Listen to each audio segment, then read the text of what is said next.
এই নরসিংদী এলাকা থেকে ভূমিকম্প শুরু হয়েছে। সবচেয়ে বড়, ইতিহাসের পাতায় সবচেয়ে বড় ভূমিকম্প বাংলাদেশে হয়েছে কিছুদিন আগে, গেল নভেম্বর মাসে যে ভূমিকম্প, উৎপত্তি স্থল নরসিংদী।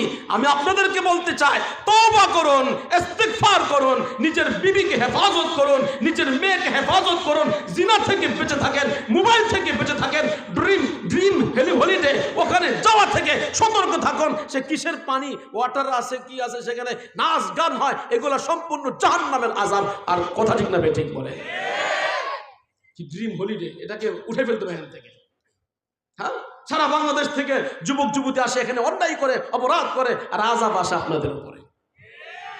হ্যাঁ, সারা বাংলাদেশ থেকে যুবক যুবতী আসে এই ড্রিম হলিডের মধ্যে এসা, সারা ওই পানির মধ্যে। আমি তো জীবনে ঢুকি না, শুনছি কি বলে ছেড়াতে, আর বলে নাচতে থাকে, আর লাফালাফি দাবাদাবি সবকিছু করতে থাকে। তো অন্যায় অপরাধ করে সারা দেশের মানুষ নরসিংদী এসে আর আযাব ভোগ করে নরসিংদীর মানুষ।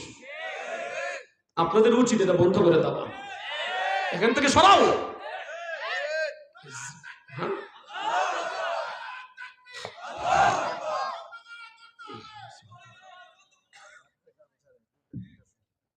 কি রাত 2টা-3টা গান ছাড়ে, রাত 2টা-3টা গান ছাড়ে, এটা কি সহ্য হয় বলেন? এই যে ঘুমাইতে পারে না। ইন্না লিল্লাহি ওয়া ইন্না, কালকে রাত ছাড়ছে, ওই যে দেন কাল রাত ছাড়ছে। এইটা আপনারা সবাই যদি পুরো নরসিংদীর মানুষ দিয়ে প্রতিবাদ করে, আমার মনে এটা বন্ধ করা সহজ। হ্যাঁ, বন্ধ করা দরকার। আর এটা তো কোনো মুসলমান মনে করে নাই, বিজাতি করছে বিজাতি, কিন্তু লিপ্ত মুসলমান। আফসোসটা করে রাখি, একজন বিজাতি এই ড্রিম হলিডে করলো, আর এখানে নাচ গান হচ্ছে, গান বাজনা হচ্ছে, অন্যায় অপরাধ হচ্ছে, আর আমাদের ছেলে মেয়ে সেখানে যাচ্ছে। সারা বাংলাদেশের ছেলে মেয়ে যুবক যুবতী এসে এখানে গান বাজনার মাধ্যমে নিজের চরিত্র হরণ করছে, নিজের জীবনকে নষ্ট করছে, আর আযাব গজব নরসিংদীর মানুষ পোহাতে হয়। এটা কিছুতে মেনে নেওয়া যায় না, এটাকে বন্ধ করার প্ল্যান করতে হবে। সামনে নির্বাচন 12 তারিখ, কে পাশ করবে কেউ জানে না, একমাত্র কে জানেন? কে জানেন?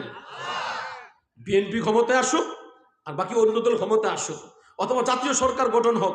সামনে যে সরকার গঠন হবে, হতে পারে জাতীয় সরকার, তাই না?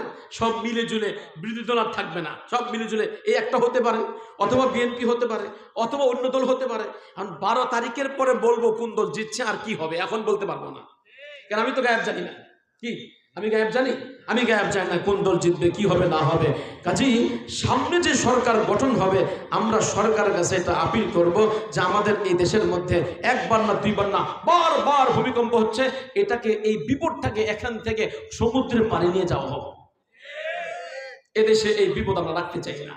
আপনারা কি একমত? একমত? কি এক বিপদ, কি এক আযাব। আর এটার দেখা দেখি বিয়ে শাদীর মধ্যে আমাদের ছেলে মেয়ে গায়ে হলুদের নাম দিয়া অন্যায় করে অপরাধ করে।